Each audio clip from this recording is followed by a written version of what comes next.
coming up. Godslayer has already made the statement that he's going to play Lava Loon the entire way through. 10-2, we already saw last week, is a really, really capable Expo player. So is there anybody else that you're looking forward to playing or afraid to play, maybe? 10-2's he's really good, and I'm looking forward to playing against him.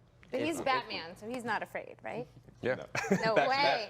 So 10-2's actually our next matchup against Gunslayer. While you're here, we might as well ask you how you feel about that. Crazy, hurtful for Batman, so we'll have to see what he does here right now in the viewer-voted match.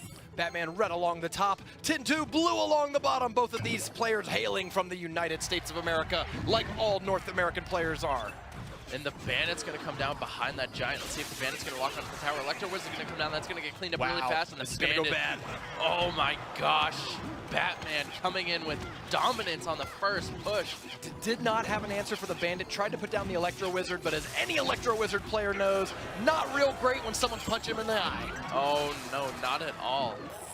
But 10-2 does keep his pump alive. Didn't take any damage on it. So theoretically, he's got a good elixir advantage that he can use to build a counter push. But we're going to see how he's going to start that, because it depends on what kind of deck he's running, right?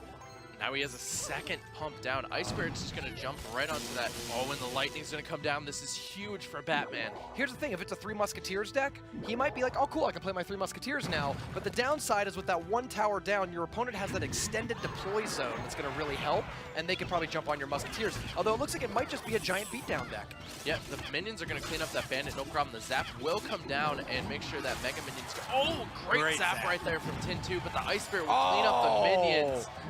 Oh, wow. And the Giant's going to smack away a few more times, bringing that tower close to 1,000 damage. Yeah, so 10-2's not out of this one yet. We've got 90 seconds to go in this game one, and he's got the tower down to 1057. A reasonable range to bring it down either with spells or a moderately successful attack. Yeah, Batman went from feeling really good to... maybe unsure. Uh-oh.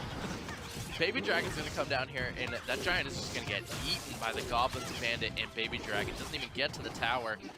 The biggest winner of this balance change might be Zap. I feel like we've seen a ton of Zap today after hardly seeing it at all last week. And not only are we seeing it, but it's an amazingly effective spell. It's changing the course of so many different combats. Yeah, and it's not like it resets the Bandit or anything, because if the Bandit isn't charging, it's just like holding its charge. Anything you put down, it's going to go to that closer target. Yeah. So it's interesting to see that Zap is kind of making its way back into the meta. We talk about patterns and how these players are adapting. That second time that Batman went for the Giant Bandit push, 10-2 did not let it play out the same way. Oh, not at all. No, not at all. Giant's going to come down now. Ewiz is going to come down to support the Giant. Mega Minion is still alive, and that Giant gets melted once again.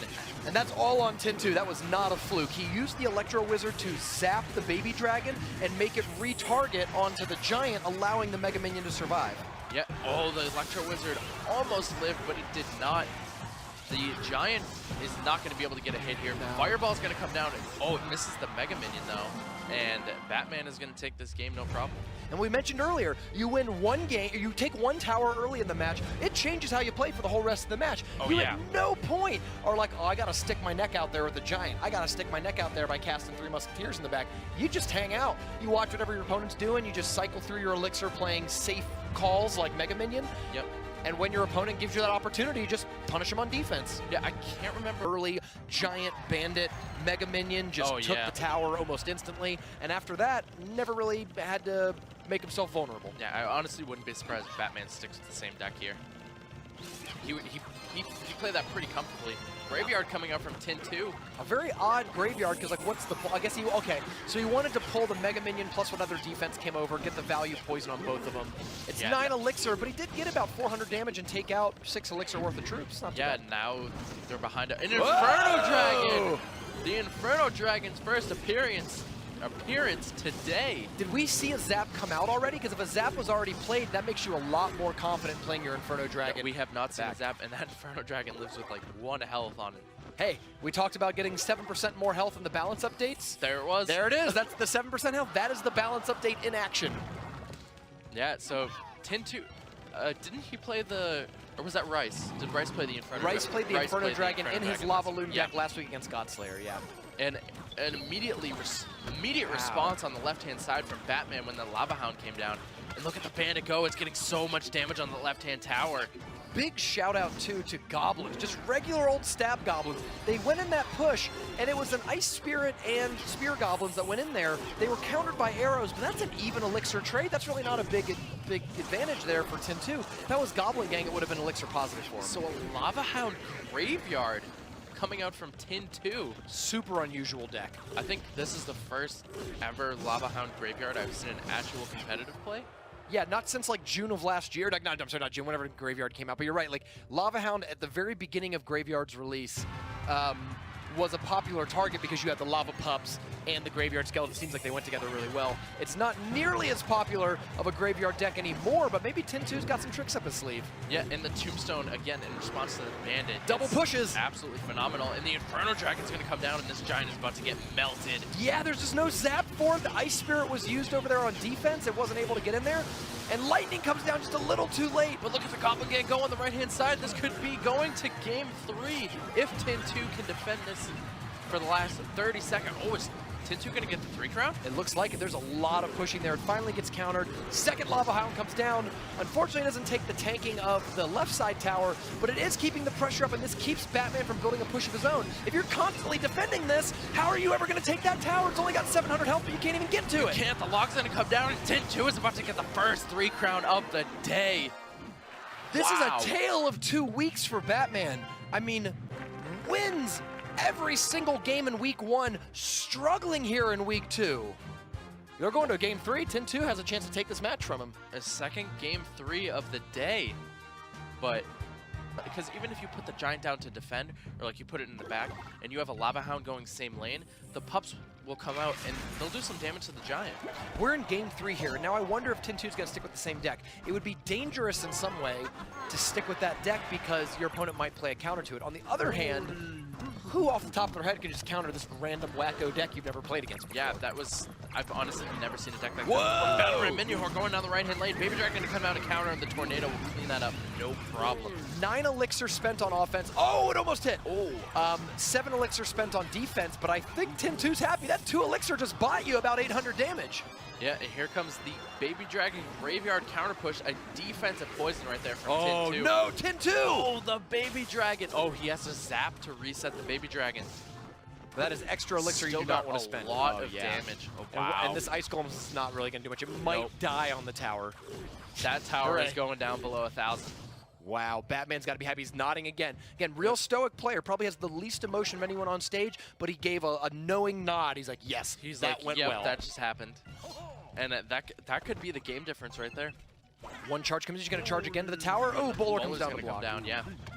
Bandit actually does a pretty good amount of damage to a Bowler, given that you would expect. Almost taking half health. Yeah, Another Inferno Dragon from 10-2. And this Inferno Dragon has been a thorn in the side of Batman in their last game. Let's see if it works in this game as well. No, he's going Night Witch, Battle Ram. Will we see another Tornado? Maybe, yeah. Wow, the Inferno Dragon actually targeted the Battle Ram's going to connect. Now an Ice Golem Inferno Dragon going down the right-hand lane. The split push is huge from 10-2. An unbelievable mechanical play. What he did there is he used the Battle Ram. The Battle Ram's charge speeds up the Night Witch. The sped up Night Witch is not easily tornadoed, and we've got an Inferno Dragon locked onto Batman's tower. Gone.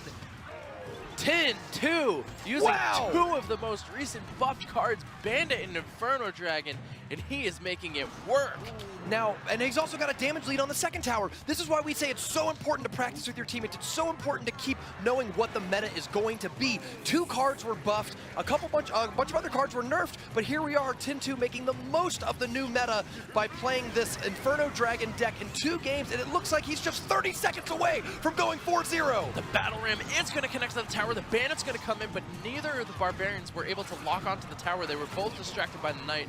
Poison coming down right there from 10-2, building up a little bit more damage. And Batman's going to need to have a huge graveyard push here if he wants to win this game. We have 15 seconds till we go into overtime. Now, of course, overtime changes everything. It don't matter at that point. Looks like the Inferno Dragon is not locked onto the board where it wants to be. This tower's going down. Oh, okay, it's not taking any more damage. It seems to have stabilized. The Minion Horde came down, and the Minion Horde built out of the poison. but Tin2 might be able to get a huge push off here. Here comes the See? Night Witch Battle Ram. Is the Bandit going to get placed in the center? Yes, it does. The Tornado's going to pull everything together, but the Battle Ram is going to connect to the tower. Tin2! Tin2 moves to 4-0. He takes game 3 over Batman. Batman moves down to 3-3 after starting the day 2-0. With only one match to go, Batman has one match next week to determine whether he's got a winning record or a losing record. But let's talk Tin2. 4-0. The only player with 4 match wins in any region. The only undefeated player left in North America. Tin2. What a match over Batman. The only player to use Inferno Dragon today twice. He used the Inferno Dragon Absolutely close it was. That Bandit snuck in just before the target of the Both of tower these- onto the Inferno Tower. Using both the Bandit and Inferno Dragon, both got a buff this last balance change, and Tin2 showing that it was making them work now. Yep, completely turned that match around. The players' names, you should probably write them down, memorize them. You're going to see quite a lot of them throughout this week and next week as well. I'll give you a quick rundown of how this works. So this is a round-robin style tournament, which means every player here is going to be playing every other player once, which means everyone's playing 7 matches. A match is a best of 3 games,